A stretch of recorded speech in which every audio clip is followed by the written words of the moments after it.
Perfecto. Mehdi, good to see you. You as well? First time for you to be able to do this. And when you spoke to Pascal about what your responsibilities are and what he wants to implement, how much of it, of what's going to happen on Saturday is his, and how much liberty do you have to implement what you see and for this game as the game is going on, or even before it, as far as tactics are concerned? So Pascal is in charge of the whole week. We are in touch every day.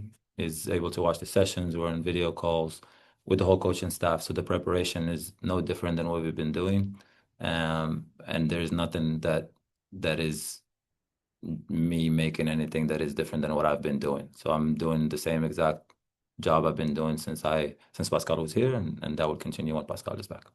And as far as the game is concerned, I mean, now you're on the bench and you're running the bench, and he's not there. So again, how much is it on you versus on what Pascal has said? No, Pascal will be involved. We'll be in touch with the whole coaching staff again, and we'll go through the game, preparing the way we've been preparing before. And with today's technology, Pascal can be, as involved as he wants to be and can be remotely. Hey, Coach, how are you? Scott Schertzen, Stream Thumbs Up. See you, Scott. Likewise. Very simple. Do we have any injury updates, and how's the team overall? Thanks. Injury updates, no. The team's doing well. Team's, it's been a little while now since we played the last game. It's post-break, and the guys have been training really, really well. And everybody's looking forward to the trip to Montreal. Onto the Zoom, we'll go with Michael. Mehdi, it's Mike Ander from Blue City Radio, and Esteban can tell me if this is an appropriate question or not. Are you comfortable with the situation, with the responsibility of being the coach, but having Pascal's input? Of course, that is my role, that is my job, and I'm happy to do so. Pascal is the head coach of the club, and my role hasn't changed. And as I said, we're preparing this game as we've prepared the previous 18. Andrew? Hi, this is Andrew Lee with Hudson River Blue. Thank you for taking the time. So you mentioned it a little bit, but there's been a pretty big gap in time between June 12th when you guys played last and now. Is that sort of a difficulty that you as the coaching staff kind of deal with, knowing that your players are sort of off and not active for that long of a period in the middle of the season? And how do you kind of work to make sure that there's no drop off from how you guys played against Atlanta to now Saturday against Montreal? I think the break, to be honest with you, is really important for the players. I think it's a good idea to implement a 5-day break for them, because I think the reality of the league and the travel is very hectic, and that's probably around the 6 month line where the break was. And what you see, interesting, what you see afterwards is a lot of energetic people. So the guys have been back, refreshed, training really well, and getting prepared for the game. Chris? Hey, Mehdi, Chris Cameron from the outfield. I'm just wondering if you can give us an availability update, who's going to be available and who's not. And then additionally, I was, the team has been employing a lot of center backs lately in the last few matchups. Last one we even saw Hack, Thiago Martins, Tanasiewicz, and Risa. What are you seeing that, that particular deployment of center backs gives you, and what might it take away? Thanks. Say the first part again, sorry. In terms of who's available for the game and who's not? I can't really comment on that just yet, because I came straight off the pitch, and that hasn't just been decided just yet. On the second part of the question, the reality is the difference that we've had with our four back line with our center backs is the versatility of Justin Hack, right? So he's really a center back, but he pushes in and plays as a midfielder, and he's done that really well. His timing has been really good and improved, and it's something that gives us a number in the midfield when we need it, and a number back when we need it as well. Andrew? Hey, Andrew Lee again from Hudson River Blue. I wanted to ask about Julian Fernandez. We've seen him playing centrally more when we're used to seeing him kind of on the right wing for a lot of the time he's been in NYCFC. What has Pascal and you and the staff kind of seen in his game that has lended itself to trying him more in like a central attacking midfield role? And do you think that's something that he's sort of like particularly well suited for? And will we see more of that kind of thing going forward? Yeah, so Julian is even when he played wide or on the right side, he was somebody that we've used on the line, and we've also used him in between the lines. So the role is not so unfamiliar to him because we have asked him to play in between the lines before. The reality of the last game, he was, and you are right, he spent more time on the right pocket more often than on the line. And I think it's a position for him that could be really. Um, he can be really dangerous in between the lines. It's something that he's been improving at, and it looks more and more comfortable as the games go. Back to the room. We'll go with Scott. Coach, thanks. One more if you don't mind. Thanks. Of course. Talk a little bit about Mounsef Bakrar's growth since 2023. He had the struggles early on, he started making a little progress, and now 2 goals in the last 4. What have you seen in that time since from then to now?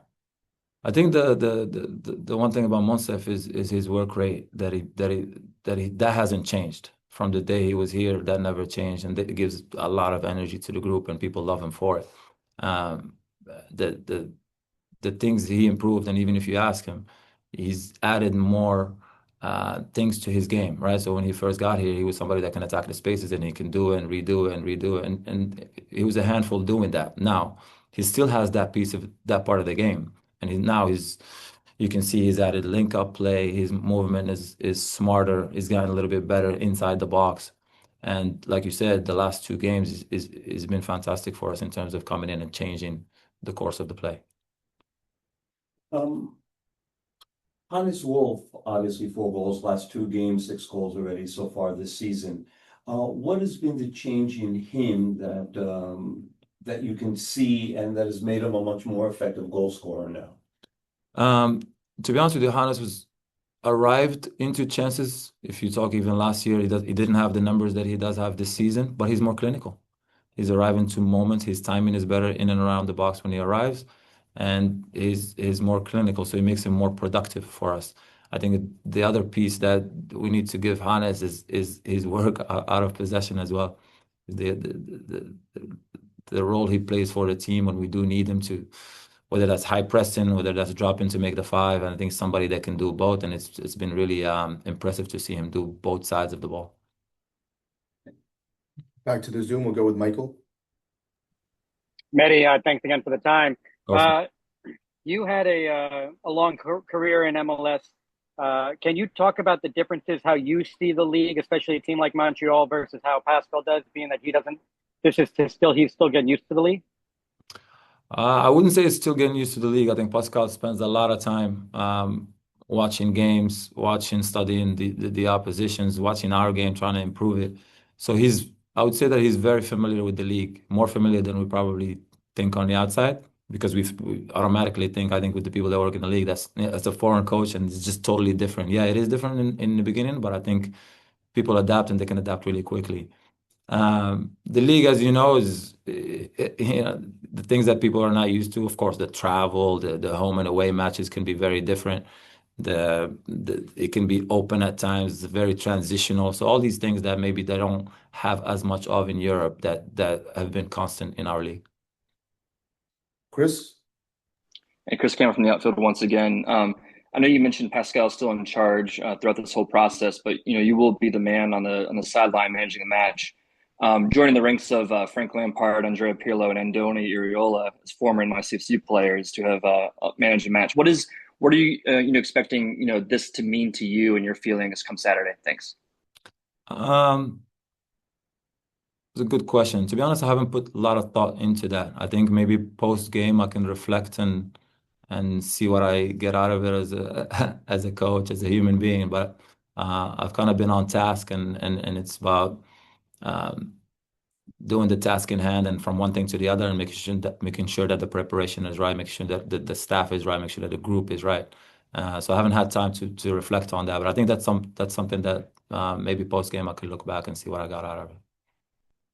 Great. Thank you very much, everybody. Yeah, actually, it's a long period that we didn't have games, so I'm sure like all the team aware of this, and yeah, we just we have some couple of sessions where we put like more intense in the training. So yeah, that's what we did with our coaches, and yeah, we feel fresh, we feel good for the next game.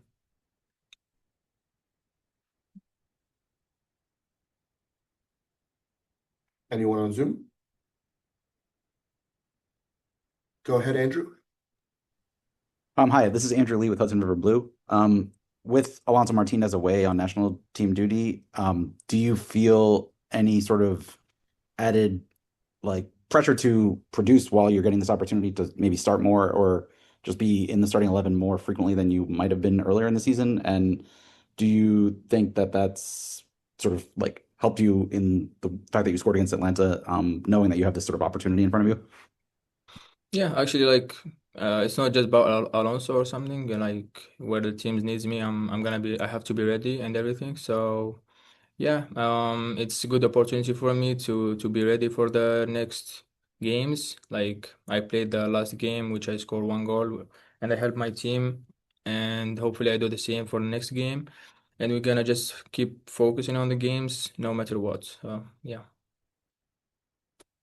Michael? Mounsef, it's Mike Ander from Blue City Radio. Thank you for the time. Assistant Coach Mehdi Ballouchy just mentioned that one of the reasons why you're being more effective is because you're learning more. You're adding different skills to your repertoire, to your toolbox.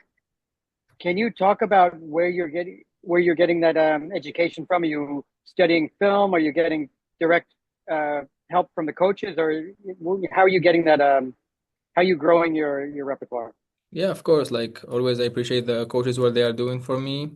Even when I don't score or everything, I always keep like asking my coaches like about the stuff that I need to improve. So yeah, I'm really glad that I have like these coaches, and they really help me in everything I need, and always like keep learning even like when I don't play, like I said. So yeah. We'll go with Chris. Hey, Mounsef, Chris Cameron from the outfield. Last match you got to start the striker position, but you've also played a bit on the wing so far this year. How does playing on the wing versus at the striker position affect your movement in and around the box? Thanks. Yeah, actually, that's a good question. Uh, I've always like when I play as a wing, it's been like more roles for me like to play defense. So it was a little bit like I don't jump too much in the box. Like even if the coach asks me, I'm like I feel like I'm pretty far from this, but I'm trying to adapt on this. Like wherever the coach needs me, I have to be ready for this. And yeah, it was like a bit like tough for me to play as a wing, but now I know like how is it, and yeah, if I play striker or the wing, it doesn't matter for me, just as long as I help my team. We're gonna go with Roberto. Hi, Mounsef. Yeah. When you play Montreal this Saturday, they just lost last night to Cincinnati at home, 3-1. You're going to be facing Campbell and Neal both as central defenders. How do you feel you can be most effective against both of them? Yeah, actually, I've watched like both of them. Like we have like we know like what we have to do with this type of defenders, and yeah, and even if they lost the last game, doesn't mean like it's gonna be easy for us. We know like this opponent is like always like they have up and down, and even as you remember when they play here, they did pretty well. So we have to put like more focus on this game because we have something to pay for it because we lost the last game here at home against them. So yeah, we have to take the 3 points from them there, and yeah. So you're looking at this a little bit as a revenge game in a way? Yeah, you can say that. It's for us. It's something that we didn't play well here. Like we could like I don't know. We could like do much more better, but it happens. With the games. But now we know like all the players know what we are waiting for, and yeah, we have to be ready for the game.